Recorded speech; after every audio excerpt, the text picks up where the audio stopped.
surtout s'ils sont deux. Donc, la résolution pour revenir. Ensuite, vous pouvez faire la rapport suite. Proposeur pour revenir en régulière, pour former le huis clos. M. Zan, secondé. M. Simoneau. Tout le monde en faveur. Merci. Rapport de la réunion du huis clos. Il n'y a aucune décision qui a été prise. OK. Voulez-vous nommer les sujets que vous allez discuter? Oui, c'est vrai. Pour le Il y avait 6 sujets. Entente des employés non syndiqués. Embauche du directeur des services de protection. Ressources humaines, demande d'un employé. Ressources humaines, mise à jour d'un dossier en cours. Et le dernier, c'était sujet d'un immeuble, terrain d'immeuble. OK. Des annonces. Il y a quelqu'un qui a des annonces? Aucune annonce. Période de questions. Si quelqu'un a des questions, c'est le temps de les demander. C'est du seul temps. Approchez-vous, dites votre nom et votre adresse et discutez votre sujet. Bonsoir. Bonsoir. Mon nom est Daniel Charbonneau. Mon adresse est le 3537 Chemin Labelle. Ici ce soir pour réviser un petit peu la dernière réunion qu'on avait eue avec vous autres le 18 avril 2016 à propos de la Chemin Labelle. Le resurfaçage du Chemin Labelle. Fait qu'on se demandait avant le budget pour voir ce qu'il en était de ça. Vous êtes venu là de bon temps. Est-ce que votre priorité qui était quand le dernier meeting, vous nous aviez dit que priorité pour 2017, le budget 2017, Chemin Labelle était supposé être refait. Les discussions n'ont pas commencé encore. La discussion sur l'infrastructure va être demain soir. OK. Non, on voudrait savoir si le Chemin Labelle il est dans vos plans. Je ne l'ai pas vu, moi. Mais c'est quelque chose qui va être mentionné à mesure qu'on s'en va. OK. Je l'ai déjà mentionné. On voudrait juste faire sûr que le Chemin Labelle il est dans vos plans. On va le regarder. Je ne vous dis pas qu'il va être dedans. Non. Je vous dis qu'on va le regarder. OK. Comme c'est là, c'est de se lancer un peu partout pour essayer d'en donner à tous les quartiers. Mhm. Tout le monde a des chemins, je peux vous garantir ça. OK. Puis on essaie de mettre ça, que tout le monde en ait leur part. OK.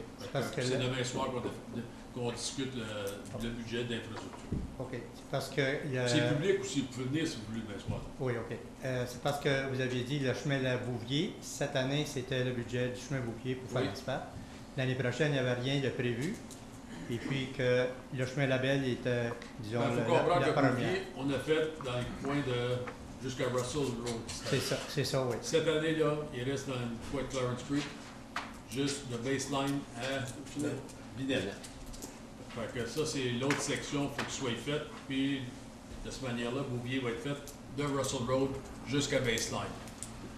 OK. Parce que vous aviez dit que c'était la terminaison du chemin Bouvier cette année.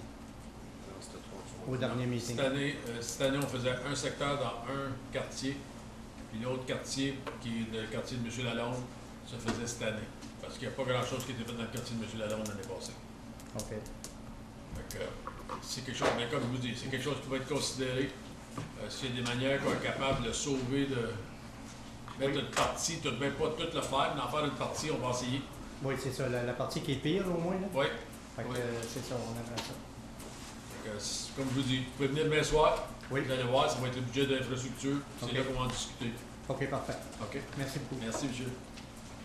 Est-ce qu'il y a d'autres questions? Eh bien, item de membres du conseil. You want to go right away to 11.1?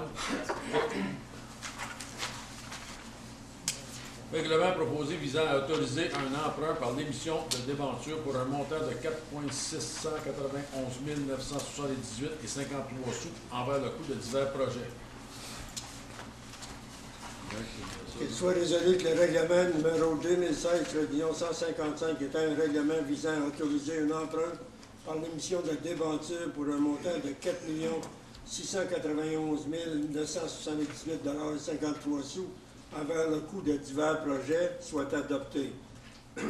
Qu'il soit résolu que le règlement 2016-156, Tradition 156, est un règlement visant à autoriser un emprunt par l'émission de débentures pour un montant de 5 248 748 43 sous envers le coût de divers projets soit adopté. Je pense pas pour payer les salaires des conseillers, ça aussi. Secondaire. M. Grimard, question? Tout le monde en faveur? Merci. C'est ça qui est ça. C'est pour ça que 11.2 est enlevé parce qu'il est inclus dans 11.1. Oui. D'accord. Merci. Et puis je crois aussi qu'il fallait qu'on ait des avocats. Les avocats. présents C'est ça. pendant qu'on prenait cette résolution-là. Une demande faite par le gouvernement. C'est bon. Merci. Merci les deux. Mais là, on passe premier, ça garde la facture un peu plus basse. C'est pas pour un café, là, c'est plus sur notre temps, là. OK.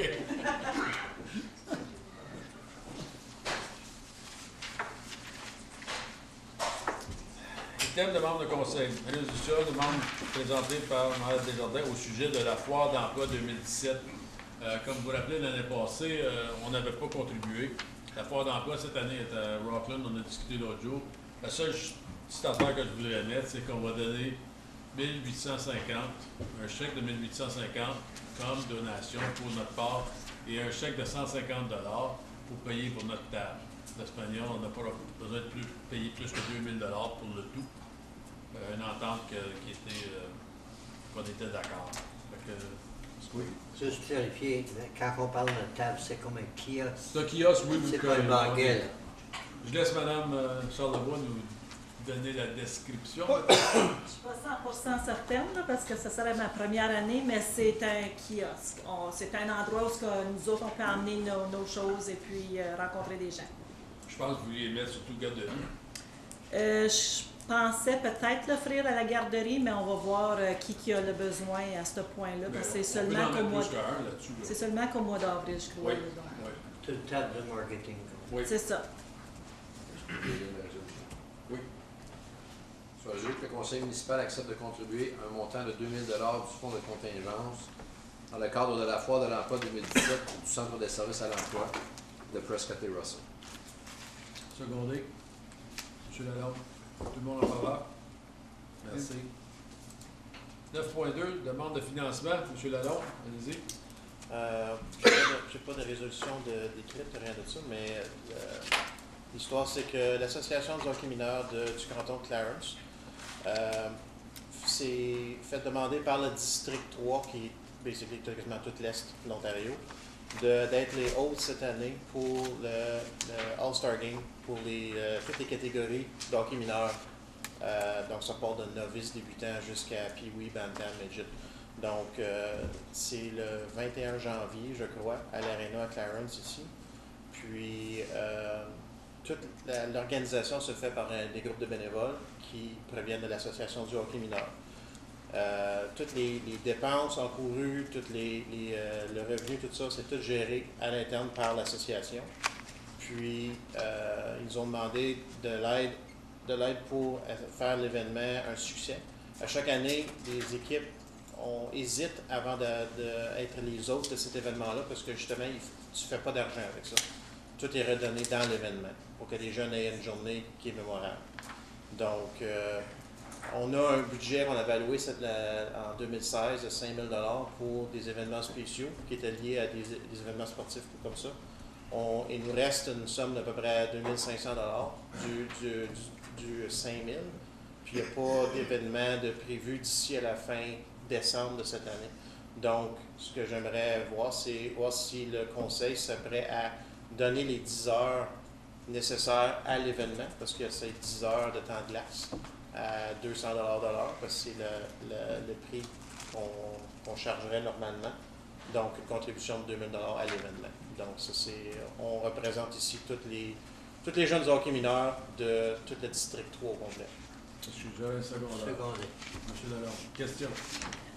Seulement, juste un point pour clarifier, là, ça attire au-delà. Il y a 26 équipes qui viennent, qui veut dire 360 jeunes. On dit plus de 1000 visiteurs à part de ça, parce que dans ces catégories, Les parents sont là. J'ai assisté moi-même à un tournoi en fin de semaine à Ottawa. C'était effrayant, les adultes qui étaient là, assistaient à un tournoi de hockey. Et puis, ça l'amène des visiteurs dans le coin. Autre question? C'est à quel groupe, monsieur? Pardon? Je n'ai pas compris, c'est à quel groupe pour la contribution? Le nom du groupe, M. Levin? L'Association du hockey mineur du canton de Clarence. J'en avais discuté avec l'équipe de M. Boucher, parce que c'est son département. Puis M.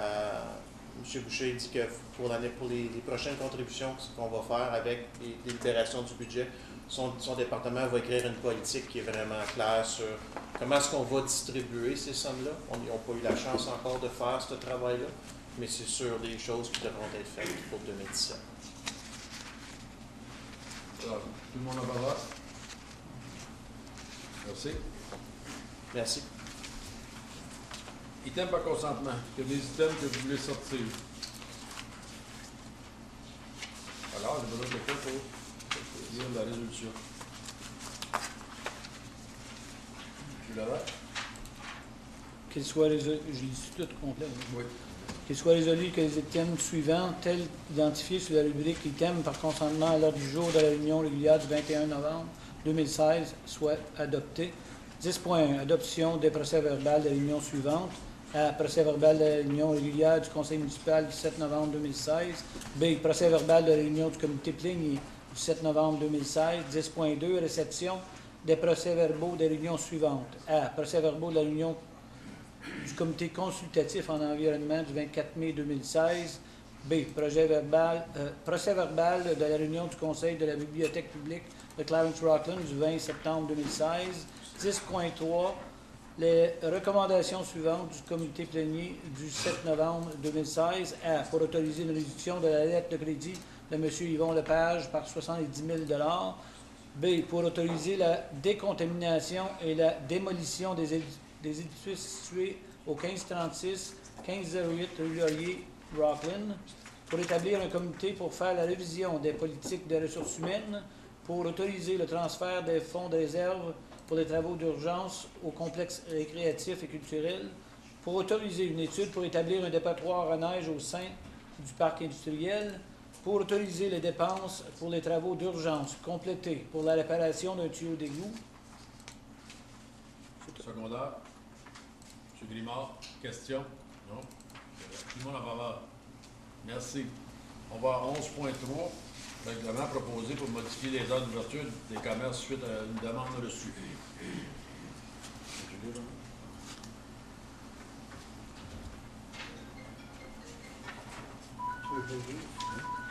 J'ai pas le résolution. Mais non.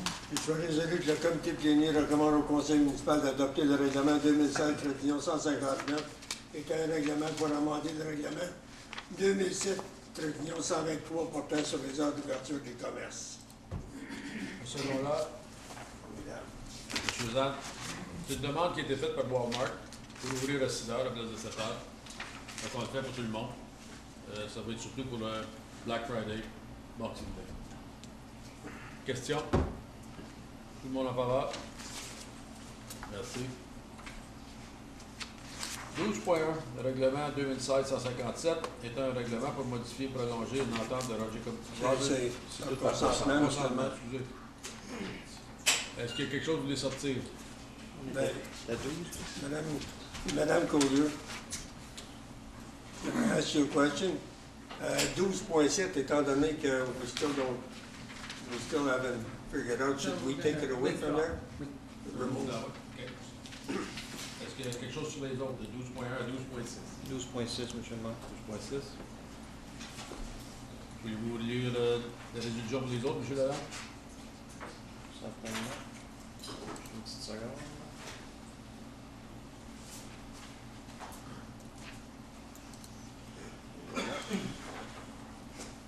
OK. J'ai de la misère avec mon... ça s'en arrive. Mon e-scrap. On peut le lire. Tu veux le faire sans là? Non, c'est bon, je suis là. Qu'il soit résolu que les règlements municipaux suivants soient adoptés. 12.1, règlement numéro 2016-157, étant un règlement pour modifier et prolonger une entente avec Rogers Communications. 12.2, règlement numéro 2016-149 est un règlement pour assumer la responsabilité du stage 2, phase E et G de la subdivision Morris. 12.3, règlement numéro 2016-151 est un règlement pour amender le règlement de zonage pour le 1133 Charette. 12.4, règlement numéro 2016-150 est un règlement pour amender le règlement de zonage pour le 3122 chemin Baseline. Et 12.5, règlement numéro 2016-154 était un règlement pour prolonger le contrat avec Ghislain Lalonde Entreprise pour le service de niveleuse avec opérateur. Secondaire. Josette. Tout le monde en faveur? Majorité. Merci. 12.6, M. Lalonde. 12.6. Que soit résolu que le règlement numéro 2016-139 est un règlement visant à réglementer les feux à ciel ouvert soit adopté. Secondaire. Josette. Question. M. Lalonde. J'ai eu quelques discussions avec des résidents, des agriculteurs ou juste des gens dans le côté rural, puis ils trouvent le règlement beaucoup trop agressif, notamment lorsqu'on exclut également les branches pour être brûlées.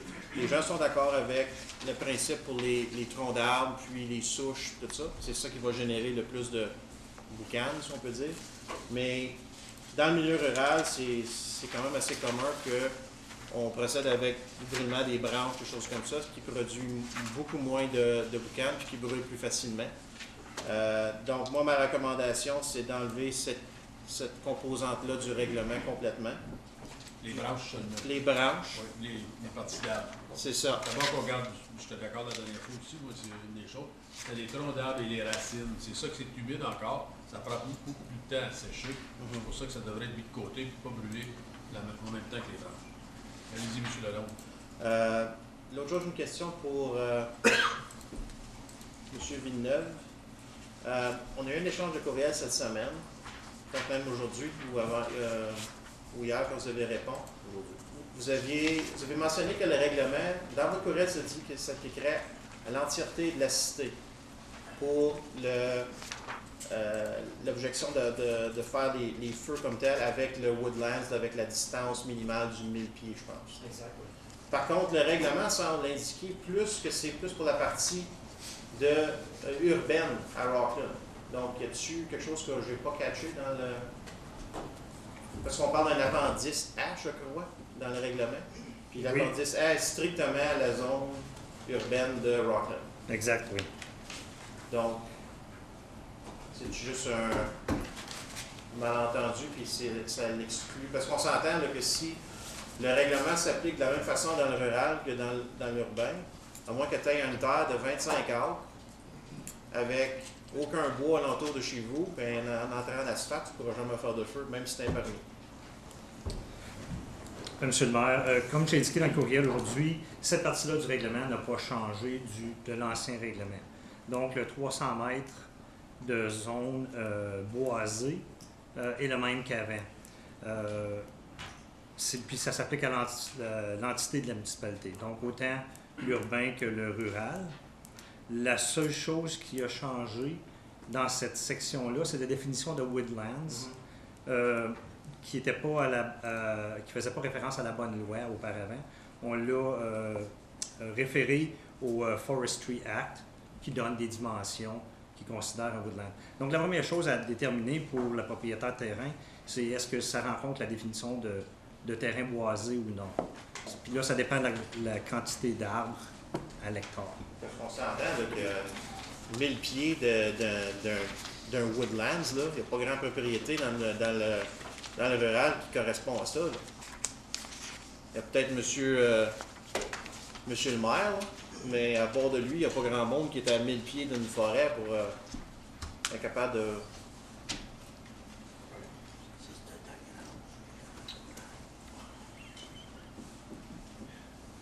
C'est juste ça qu'on essaie. Je comprends que c'était peut-être là dans le règlement avant, ça ne sûrement pas appliqué, parce que sans ça, il n'y a personne qui aurait été capable d'avoir un feu. L'autre chose, c'est qu'il y a des exceptions. Il y a deux en particulier. Lorsque, comme l'hiver, cette section-là ne s'applique pas parce que les risques sont minimes. Et aussi, le demandeur a toujours l'opportunité de demander un permis spécial. Ce que ça va faire de plus, c'est que ça va être du cas par cas où on va visiter et déterminer les risques de partir un feu plus près que le 300 mètres. Ouais, je comprends le principe en arrière de ça, mais on crée une énorme bureaucratie en arrière de monsieur et madame qui veulent faire un petit feu de camp dans le fond de la cour avec les enfants manger des marshmallows. Oui, mais des fois, tu vas avoir des exceptions aussi. Le gars qui a un feu en arrière, mais après une coupe de bière, le feu est rendu 8-10 pieds d'eau. Et puis. Mais tu peux pas avoir un bylaw pour tout empêcher ces choses-là. Là, parce que ça va te prendre une équipe de 14 bylaws qui se promènent partout. Si ça arrive, le département a des outils pour faire de quoi? Si on ne donne pas les outils pour faire quelque chose. Ouais, mais. Je pense que le cœur de M. Lalonde est de dire que 1000 pieds, c'est énorme. Entre la distance d'un feu et d'un boisé. Ce qu'il est en train de dire au conseil, c'est que ça regarde bien pour qu'il n'y ait personne qui va pouvoir profiter du fait d'avoir un feu de camp raisonnable avec sa famille. Je pense, moi je me trompe. C'est ça. Puis même selon le Forestry Act, ça demande quand même une distance. Et là, on commence même à définir c'est quoi un boisé. Je pense que ça va être difficile pour les bylaws de l'appliquer. Mesure 300 mètres, ça prend un méchant bon galon à mesurer aussi. Je pense que non, c'est ça. Si on l'enlevait, M. le maire, et qu'on gardait quand même ce qui est déjà en place, on éliminerait cette difficulté de dire ben, tu étais à 295 mètres, tu ne peux pas faire de feu, voici ton billet. Parce qu'il n'y a rien qui empêche un voisin qui a de la boucane chez eux de son voisin de faire une plainte, puis là, vous allez agir en fonction de cette plainte-là. Parce que le bylaw dit que la boucane, il faut qu'elle reste chez vous. Tu sais, des choses comme ça. Si le feu est trop gros, des choses comme ça. Moi, j'ai tendance à... M. Villeneuve? Je le répète, on n'a pas rien changé de cette section-là du règlement. Notre mandat était d'exclure le brûlage de souches et de si... Moi, ce que je vous dis, M. Villeneuve, c'est que je trouve le bylaw excessif. On aimerait ça changer. On le ramèneront. Ben, on va le tabler, puis le ramener, vous envoyerez les mentions que vous voulez changer à M. Villeneuve, puis de ce manière-là. On pourrait quand même accepter le bylaw, sauf cet article-là qui pourrait être ramené parce que où il faut absolument le mettre de côté au complet. Oui, Faut le mettre de côté au complet. OK. On l'amènera le mois prochain. Alors, c'est tablé. Règlement de confirmation. Soit résolu que le conseil municipal de la cité de Clarence-Charlton adopte le règlement 2016-3158 était un règlement de confirmation pour la réunion régulière du 21 novembre 2016. Secondaire, M. Zan. Tout le monde en faveur? 7h22, Mme Zalette. Merci. On prend une pause entre les deux réunions. La plénière, on revient après. Merci.